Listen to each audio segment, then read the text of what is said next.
عليكم ورحمة الله وبركاته. الحمد لله وكفى وسلام على عباده الذين اصطفى أما بعد فأعوذ بالله من الشيطان الرجيم بسم الله الرحمن الرحيم ألا بذكر الله تطمئن القلوب وقال النبي صلى الله عليه وسلم قوموا ليلها وصوموا نهارها صدق الله وصدق رسول الله صلی اللہ علیہ وسلم تسلیما کثیرا کثیرا. آئیے کچھ عرض و معروضات پیش کرنے سے قبل سب سے پہلے آقا نامدار مدینے کے تاجدار احمد مصطفیٰ محمد مصطفیٰ صلی اللہ علیہ وسلم کی مقدس بارگاہ میں محبت کے ساتھ درود شریف کا ہدیہ پیش کریں. الصلاۃ والسلام علیک یا رسول اللہ، الصلاۃ والسلام علیک یا رسول اللہ، الصلاۃ والسلام علیک یا حبیب اللہ، الصلاۃ والسلام علیک یا نور اللہ، صلی اللہ تعالی علیہ وسلم. میرے پیارے آقا صلی اللہ تعالی علیہ وسلم کے پیارے دیوانوں، مغرب کے بعد سے لگنے والی آج کی رات ہمارے اور آپ کے لیے تقدیر اور قسمت کو بدلنے والی رات ہے. آج کی رات انسان کی ہر طرح کی مصیبت کو دور کرنے والی رات ہے. آج کی رات انسان کی مرضی کے مطابق اسے کامیابیاں عطا کرنے والی رات ہے. آج کی رات انسان کی مرضی کے مطابق اس کے گناہوں کو بخشوانے والی رات ہے. آج کی رات انسان کی مرضی چلتی ہے، انسان جو چاہے گا اللہ اسے پورا فرمائے گا.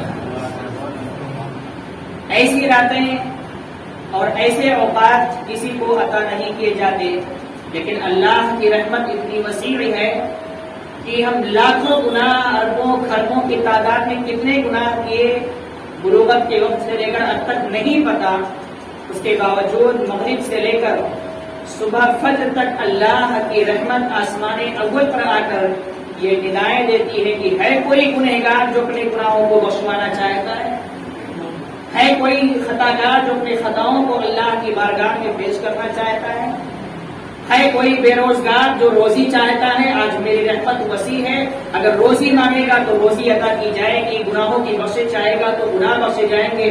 غرض کی جو بھی کامیابی چاہے گا وہ کامیابی اسے عطا کر دی جائے گی. شرط یہ ہے کہ میری بارگاہ میں آنے سے پہلے اپنے دل کو صاف کریں. اور یہ شرط اتنی خطرناک ہے کہ اچھے سے اچھے لوگوں پہ یہ شرط بھاری پڑ جاتی ہے.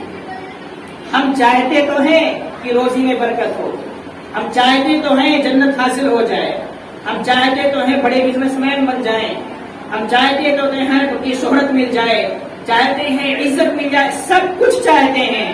لیکن اتنا سب کچھ چاہنے کے لیے اللہ نے ایک چیز فرمایا، یہ چھوڑ تو دو. ہم اس کے لیے نہیں تیار ہیں، باقی سب چاہتے ہیں. کروڑوں کی جائیداد چاہیے، بغیر حساب و کتاب کے جنت چاہیے، دولت اتنی چاہیے کہ پڑوسیوں کو دبا سکے، سب کچھ چاہیے. لیکن اللہ تیری یہ شرط منظور نہیں ہے. دل کیسے صاف کریں؟ پاپی ہے اور پاپ کرنے ہی کا دل کرتا ہے تو صاف کیسے کریں گے؟ تو اللہ نے اعلان فرما دیا کہ پاپ ہے، پاپ کو صاف کرنا ہے تو میری بارگاہ میں آنا. اگر اس نیت سے آؤ گے کہ چلو معافی مانگ لو پھر کریں گے تو ایسی پھٹکار پڑے گی کہ ہمیشہ جہنمی بن جاؤ گے. کیوں؟ کیونکہ یہ اللہ کے بارگاہ کی توہین ہے. اس نیت سے اس کی بارگاہ میں ہاتھ اٹھانا کیا توبہ کر لو، پھر کل کر لیں گے گناہ، پھر پرسوں توبہ کر لیں گے، پھر کریں گے گناہ، پھر نرسوں توبہ کر لیں گے. اگر یہ نیت رکھ کے کوئی اللہ کی بارگاہ میں ہاتھ اٹھاتا ہے تو وہ کفر کی منزل پر جاتا ہے. کیوں؟ کیونکہ وہ اللہ کی توہین کر رہا ہے، اللہ کی بارگاہ کی توہین کر رہا ہے. میرے عزیز دوستوں اور بزرگوں، حضرت عائشہ رضی اللہ تعالیٰ عنہا کی حدیث میں نے پچھلے ہفتے بیان کیا تھا کہ کن لوگوں کو بلیک لسٹ میں رکھا گیا ہے. اس شب برات میں ایسے لوگوں کی ضرورت نہیں ہے. لاکھ سجدے کر لو، لاکھ سر پٹک لو اللہ کی بارگاہ میں، لیکن اللہ نے جب شرط رکھ دیا تو شرط کا مطلب یہ ہوتا ہے کہ پہلے وہ پورا کر لو گے، اس کے بعد آؤ گے تو تمہاری سنی جائے گی. جیسے ایک مثال دوں میں آپ کو، نماز کے لیے جسم کا پاک ہونا، کپڑے کا پاک ہونا، جگہ کا پاک ہونا یہ شرط ہے. اب آپ اپنے جسم کو کچرے میں لپیٹ لیں، کپڑے پہ نجاست لگا لیں اور آئیں ایک سجدے کی جگہ 100 سجدے کر لیں اور سینہ پھلا لیں کہ ہم تو آج 100 سجدے کی اللہ قبول کر لے گا. نہیں، اللہ نے فرمایا سارے بیکار ہیں، شرط تو نے قبول ہی نہیں کیا، شرط پر عمل نہیں کیا. جسم کا پاک ہونا چاہیے، کپڑے کا پاک ہونا چاہیے. وہ پاک ہوتے تو میری بارگاہ میں آنے کی اجازت ہے، جب پاک نہیں ہے تو آ ہی نہیں سکتا. بس شب برات یہی کہہ رہی ہے کہ آنا ہے شب برات میں، پانا ہے کچھ، تو پھر کچھ چیزیں ایسی ہیں جن کو چھوڑ کے آنا ہے. بہت ساری چیزیں میں نے بیان کیا تھا، لیکن آج صرف 2 چیزیں بیان کروں گا جو بہت ہی اہم ہیں، اور ہمارے اسلاف نے اس کو اتنی اہمیت دی ہے کہ ہر گناہ تمہاری معاف ہو سکتی ہے، لیکن ایک گناہ ایسا ہے جس کو کوئی نہیں معاف کر سکتا. یہاں تک کہ اللہ بھی انتظار کرتا ہے، اللہ بھی معاف نہیں کرے گا. وہ گناہ کیا ہے؟ اگر ہم نے اور آپ نے کسی کا دل دکھایا ہے. اس کو ہم معمولی سمجھتے ہیں، گھر کا کھیل ہے، جب چاہو پڑوسی کو گالی دے دو، جب چاہو غریب کو گالی دے دو، جب چاہو کمزور کو دبا دو، جو چاہو کر لو اور اللہ کی بارگاہ میں دعا کر لو قبول نہیں. اللہ فرماتا ہے میں سب معاف کر سکتا ہوں. جس عبادت کا اور جس گناہ کا تعلق مجھ سے ہے اس کا فیصلہ میں خود کروں گا، لیکن جس کا تعلق کسی بندے سے ہے، جب تک تو بندے کی بارگاہ میں جا کے تو معافی نہیں مانگے گا، اس وقت میری بارگاہ میں تیرے لیے توبہ نہیں ہے. شب برات میں ایسے لوگ جو ایک دوسرے سے دشمنی کر کے رکھتے ہیں، چاہے وہ رشتہ دار ہوں، چاہے بھائی ہوں، چاہے پڑوسی ہوں، کوئی بھی ہو، اگر اس کی حسد ہمارے دل میں ہے، اس کی دشمنی ہمارے دل میں ہے، اس کا بغض ہمارے دل میں بیٹھا ہوا ہے، کینہ بیٹھا ہوا ہے، ہم لاکھ شب برات منا لیں، ساری شب برات ہمارے منہ پر مار دی جائے گی. نہیں ضرورت ہے، پہلے دل کو تو صاف کر دیا. میرے ایک بندے کو تو ستا رہا ہے، میرے ایک بندے کا دل دکھا رہا ہے، اور میری بارگاہ میں آ کے کیا تمنا رکھ رہا ہے کہ اللہ معاف کر دے گا. نہیں، اللہ نے فرمایا پہلے اس سے جاؤ معافی مانگو، وہ معاف کرے گا تو ہی معافی ہوگی.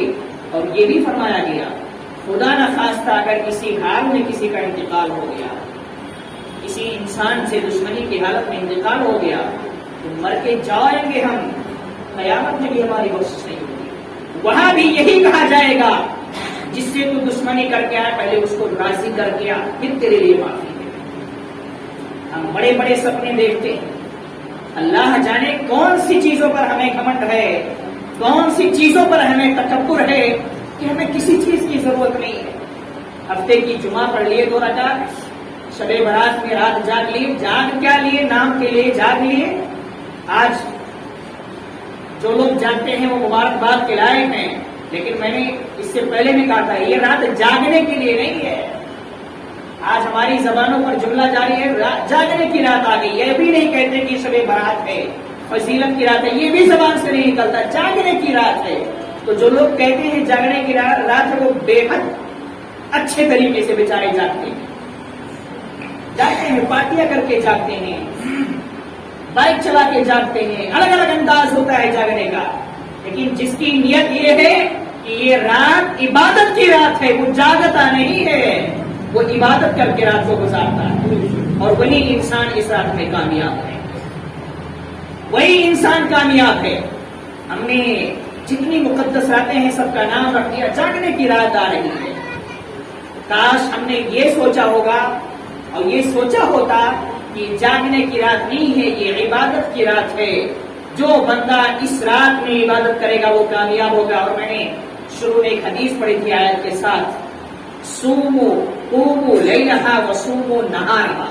حضور فرماتے ہیں شب برات کی رات میں عبادت کرو اور اس کی صبح روزہ رکھو، اور جو اس طریقے سے کرے گا اللہ کی بارگاہ میں جو مانگے گا وہ پورا کیا جائے گا.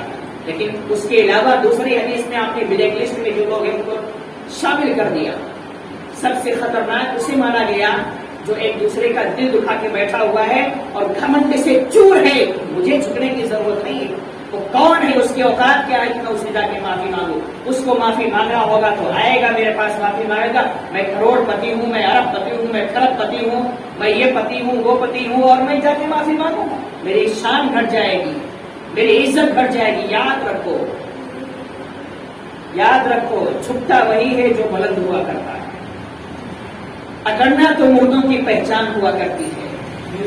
جسم کب اکڑتا ہے؟ جب انسان انتقال کر جاتا ہے تو اکڑ جاتا ہے. اور جب تک اس کے دل میں، اس کے سینے میں روح موجود ہے، اس کا جسم ڈھیلا ڈھالا رہتا ہے، وہ جھکنے کی طاقت رکھتا ہے.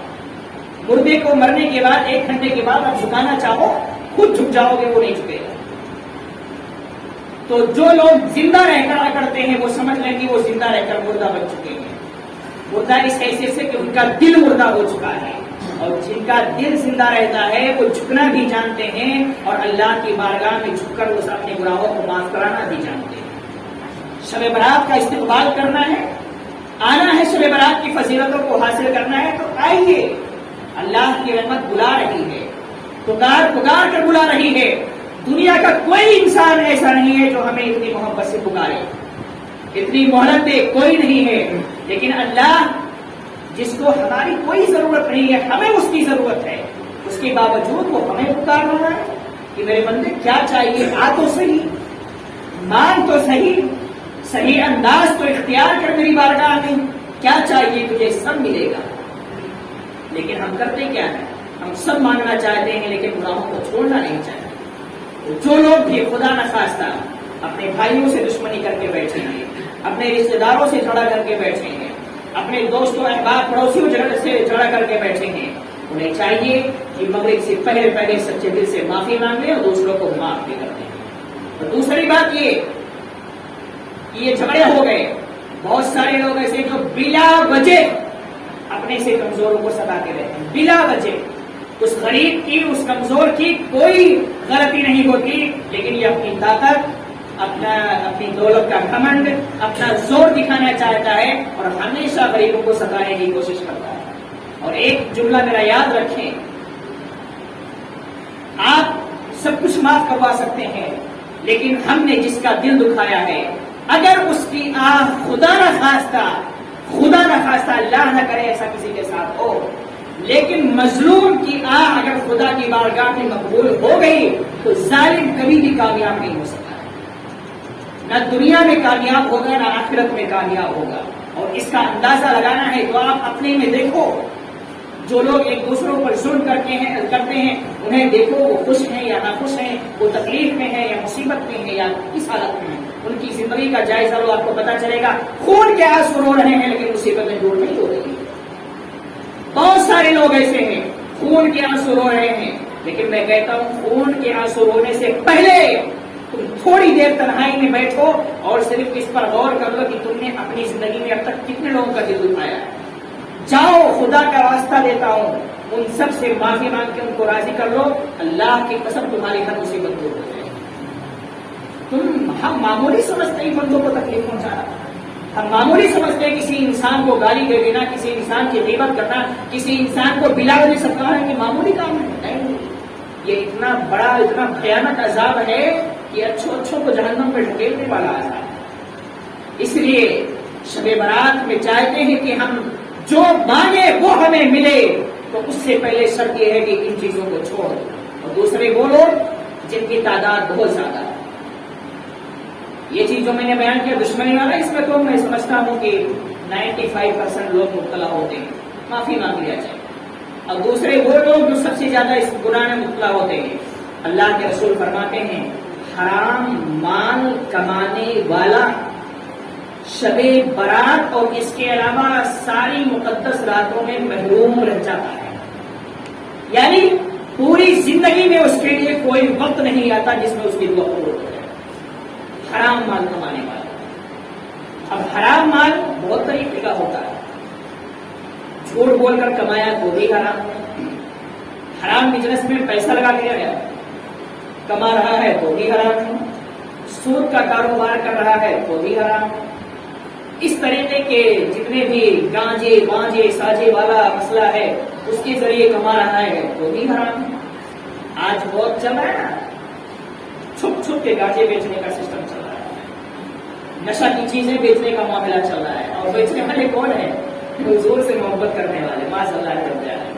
جملہ بولتے ہوئے شرم آتی ہے کہ دو پھر اچھلیں گے اور کہیں گے ہم حضور کے غلام ہیں اور بیچ کیا رہے ہیں. گانجا بیچ رہا ہے بیچارہ. نشے کی چیزیں بیچ رہا، اس کو دنیا میں اور کوئی روزی نہیں ملی، یہاں بیچارے دیکھ مانگ کے کھا لیتے ہیں، اور اس کو بس پیسہ اتنی اہمیت کا حامل ہو چکا ہے آج کے لوگوں کی نظر میں کہ اگر انہیں اس کے لیے چوری بھی کرنا پڑے تو چوری کرنے کو تیار ہے، بس پیسہ آنا چاہیے۔ تو اس طریقے کے جتنے لوگ ہیں کسی بھی طرح سے حرام مال کماتے ہیں، اور یاد رکھیں ایسا نہیں کہ آپ 10,000 جائز کمائے 10,000 حرام کمائے تو بھی 1 روپیہ بھی حرام کا ہے اور اس کو ملا دیا جائز میں تو سب گیا، سب کی حالت خراب ہو گئی۔ کروڑوں روپے میں 1 روپیہ مل گیا تو وہ کروڑوں روپیہ حرام کی لسٹ میں آئے، اور پھر ایسے لوگ جب خدا کی بارگاہ میں ہاتھ اٹھائیں گے اے اللہ میرے بزنس کو اور آگے بڑھا دے، تو اللہ نے کیا لے کے آیا؟ یہی حرام بزنس کو آگے بڑھا دوں، مار دیا جاتا اس کے منہ پہ، جا اور برباد ہو گئے۔ اللہ تو طیب ہے نا، پاک ہے، پاک چیزوں کو قبول فرماتا ہے، اور ہم ناپاک چیز لے کے اس سے مانگیں گے کہ اس ناپاک چیز کو بڑھا دے، اس ناپاک چیز میں ترقی دے دے، تو مجھے بتاؤ کہ اللہ انعام دے گا ہمیں؟ ہم سود کا کاروبار کر رہے ہیں اور رمضان میں دبا کے افطاری کرا رہے ہیں، شراب کا کاروبار ہے، دبا کے افطاریاں ہو رہی ہیں، تمنا کیا ہے حضرت دعا کیجیے افطاری کرا رہا ہوں اللہ قبول کر لے۔ ارے کاہے کی دعا کرے بھیا، اور کاہے کی قبولیت ہو تمہارے لیے؟ یہی کہ شراب کا کاروبار اور بڑھ جائے، سود کا کاروبار اور بڑھ جائے، اور اس کے بعد میں اور تم دادا گیری کرنے لگو، اور زیادہ تر دادا گیری وہی لوگ کرتے ہیں جو حرام مال کھاتے ہیں۔ حلال کھانے والے کے اندر دادا گیری آتی ہی نہیں ہے، تواضع آتا ہے، انکساری آتی ہے، حضور کے اخلاق پیدا ہوتے ہیں، اور جو حرام کھاتا ہے نا اس کا سینہ کھلتا چلا، ایسا لگتا ہے کہ پہاڑوں کو بھی وہ گرا دے گا، آسمان کو چیر کے آسمانوں میں گھس جائے گا، اتنا گھمنڈ ہو جاتا ہے دولت پر۔ لیکن جو حلال کمائی کماتا ہے، 1 روپیہ اس کا حلال کا ہوتا ہے، وہ اربوں خربوں بھی کما لیتا ہے تو جھک کر چلتا ہے۔ نبی کا غلام حقیقت میں وہی ہے، اسی لیے امام غزالی رحمۃ اللہ تعالی علیہ نے فرمایا تم مالدار ہو جاؤ اس کے باوجود بھی تم غریب بن کر رہا کرو، غریب بن کر رہا کرو۔ سوال یہ کیا گیا کہ جب آدمی مالدار ہے تو غریب کیسے بنے؟ یا تو اپنا مال کسی کو لٹا دے پھر غریب بن جائے؟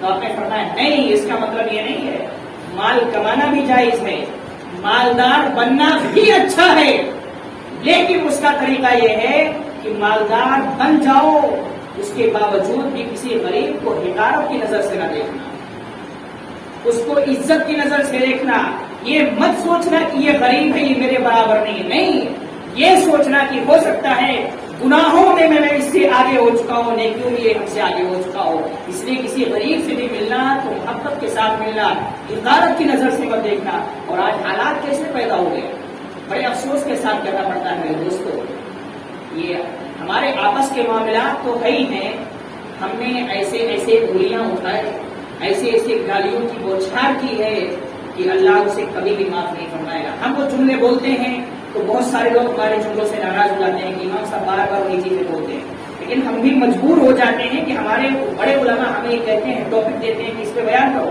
اور خدا گواہ ممبر رسول پر ہوں کہ کتنے ٹاپک ایسے ہوتے ہیں جس کو ہم یہاں بیان نہیں کرتے، صرف اس لیے کہ بیان کریں گے تو فتنہ برپا ہو جائے گا کہ امام اپنے فائدے کے لیے بول رہا ہے، مولانا لوگوں کے فائدے کے لیے بول رہا ہے، لیکن حقیقت یہ ہے کہ اس میں ہمارا 1 روپے کا فائدہ نہیں، فائدہ آپ کا ہے۔ ایک جملہ یاد رکھو میرے دوست، شب برات آ رہی ہے نا، جن لوگوں نے بھی خدا نہ خواستہ میں بھی اس میں شامل ہوں تو میں بھی، جن لوگوں نے بھی آپس کے لوگوں کو ستایا ہے، تکلیف دیا ہے، معافی مانگنے کا موقع ہے، اور جن لوگوں نے بھی خدا نہ خواستہ اپنی جانے یا انجانے میں کبھی کسی حافظ قرآن کو یا عالم دین کو اگر برا بھلا کہا ہے تو ہمارے اسلاف فرماتے ہیں کہ مرتے وقت وہ کفر پر مرے گا، کافر ہو کر مرے گا، کلمہ نصیب نہیں ہوگا، کیونکہ اس نے عالم کی نہیں، حافظ کی نہیں، علم دین کی اور قرآن کی توہین کی ہے۔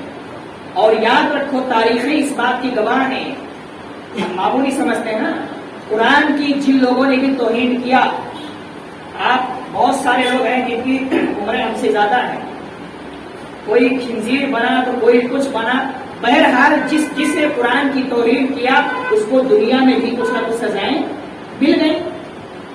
اب ایک جملہ میں اس لیے بول رہا ہوں نا کہ یہ کان میں میرے آوازیں پڑی ہیں، حفاظ کی توہین کرتے ہوئے کچھ لوگ، یہ تراویح کا موقع آ رہا ہے نا، یہ بہت سارے لوگوں کی زبان سے میں نے سنا یہ حافظ لوگ صرف رمضان کا انتظار کرتے ہیں پیسہ کمانے کے لیے۔ لعنت ہے ایسے لوگوں پر جو یہ جملہ کہتے ہیں۔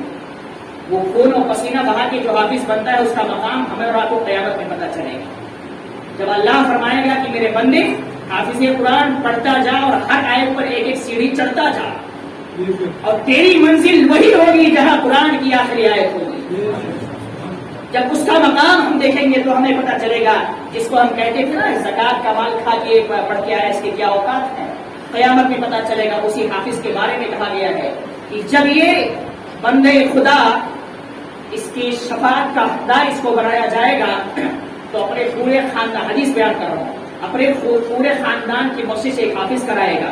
عالم کا بہت بڑا مقام ہے، یہ حافظ کی بات کر رہا ہوں۔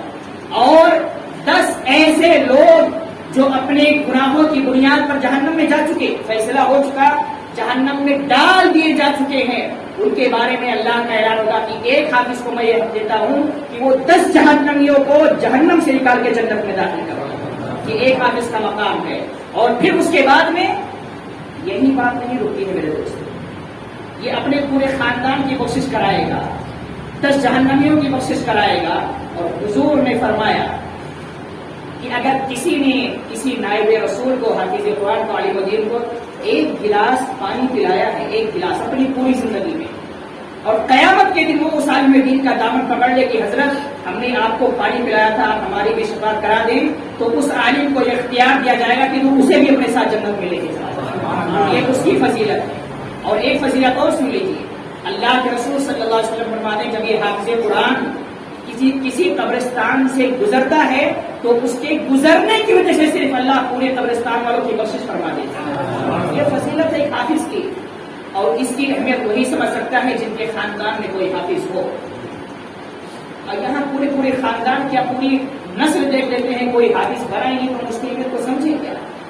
جو لوگ اس طرح کی حرکتیں کرتے ہیں، میں اپنے لیے نہیں بول رہا ہوں، مجھے گالیاں دو، مجھے گالیاں پڑتی ہیں میرے بیان کو لے کر، مجھے معلوم ہے کہ میرے بیان سے اگر 50 لوگ سہمت ہیں تو 50 ناراض ہوتے ہیں۔ کیوں؟ کیونکہ میں وہ باتیں کرتا ہوں جو دلوں کو تیر مارتی ہے، سینوں پہ چبھو دیتی ہے، اور ایسی باتیں سب کو ہضم نہیں ہوتی ہیں۔ خیر، شب برات کی رات میں میرے دوستو اپنے دلوں کو صاف کیجیے اور اللہ کی بارگاہ میں آئیے، اللہ ہماری سنے گا۔ اس رات کسی کی نہیں سنی جاتی، اس رات صرف بندے کی سنی جاتی۔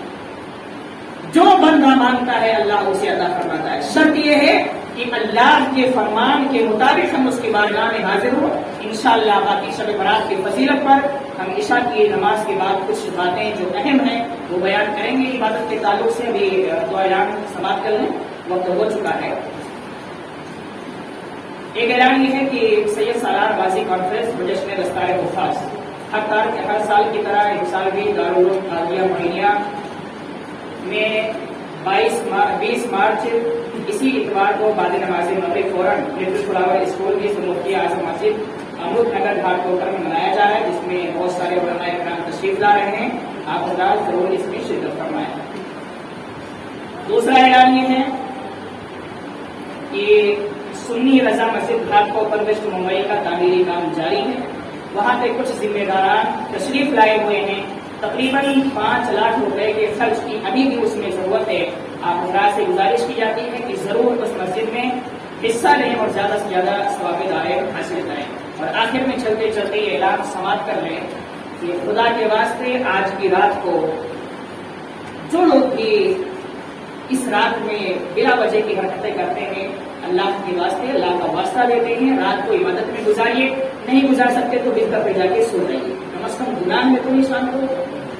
اور خاص کر ہمارے نوجوان بھائی، میری باتوں سے تکلیف ہوگی تو معاف کر دینا، لیکن اگر میری بات اچھی ہے تو اس پہ عمل کرنا۔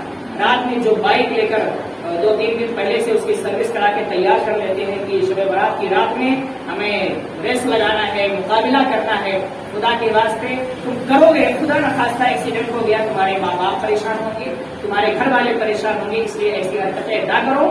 آؤ مسجدوں میں عبادت کرو، اللہ کو راضی کرو، ہو سکتا ہے اسی رات میں تمہاری تقدیر چمک جائے اور ہمیشہ کے لیے تمہاری بلندی حاصل ہو جائے، اس لیے اس رات میں آؤ اور عبادت کرو۔ دوسری بات یہ کہ پولیس کی طرف سے کہا گیا ہے کہ رات ابھی 4 بجے سے لے کر 4 بجے سے لے کر کل صبح 6 بجے تک مسجد کے آس پاس اور سامنے جو بھی گاڑیاں ہیں وہ ہٹا دی جائیں، یہاں پر گاڑیاں نہ رکھی جائیں، اور عبادت کے لیے آپ عبادت کے طور پر گزاریں۔ قبرستان جانے کی بھرپور اجازت ہے، ہو سکے تو پیدل جائیں، تسبیح پڑھتے ہوئے جائیں، گاڑی سے جائیں نہ جائیں تو یہی بہتر ہے، یہی ہمارا مشورہ بھی ہے۔ پیدل جائیں، اگر گاڑی سے جاتے بھی ہیں تو بھیڑ لگا کے نہ جائیں، 1-2 لوگ جائیں اور آرام سے جائیں، آرام سے آئیں، جتنا ہو سکے وہاں پر اپنے مرحومین کے حق میں دعائیں مغفرت کریں۔ شب برات جیسی مقدس رات وقت نہیں ورنہ اور فضیلتیں بیان کرتا، پر اس رات کو مت ضائع جانے دو میرے دوست، مت ضائع جانے دو۔ ایسی راتیں ملنا ہی انسان کی سب سے بڑی یہ قسمت والی بات ہے، ایسی رات ملنا ہی، اور جس کو مل جائے وہ اس کی فضیلت کو حاصل نہ کر سکے تو اس سے بڑا محروم بھی کوئی نہیں ہے۔ اس لیے اس رات کو جاگو، اللہ کو راضی کرو، رو گڑ گڑاؤ، اپنی مصیبتیں اس کی بارگاہ میں پیش کرو کہ مولا تیری رحمت آواز دے رہی ہے، تیری رحمت پر لبیک کہتے ہوئے میں حاضر ہو گیا، تیری ذمہ داری ہے میری باتوں کو سننا اور معاف کرنا، مجھے معاف کر دے، میرے گناہوں کو معاف کر دے، میری فریاد کو پوری کر دے۔ انشاءاللہ دل صاف کر کے جاؤ گے، ضرور ہماری اور آپ کی فریادیں سنی جائیں گی، پوری کی جائیں گی۔ اللہ رب العزت کی بارگاہ میں دعا ہے کہ پروردگار عالم ہم سب کو، آپ کو، پوری امت مسلمہ کو اس مقدس رات کی فضیلت و برکت سے مالا مال فرمائے، اور ہم سب کو ہمیشہ نیکیوں کی طرف قدم بڑھانے کی توفیق عطا فرمائے۔ وما علینا الا البلاغ۔ السلام علیکم ورحمۃ اللہ۔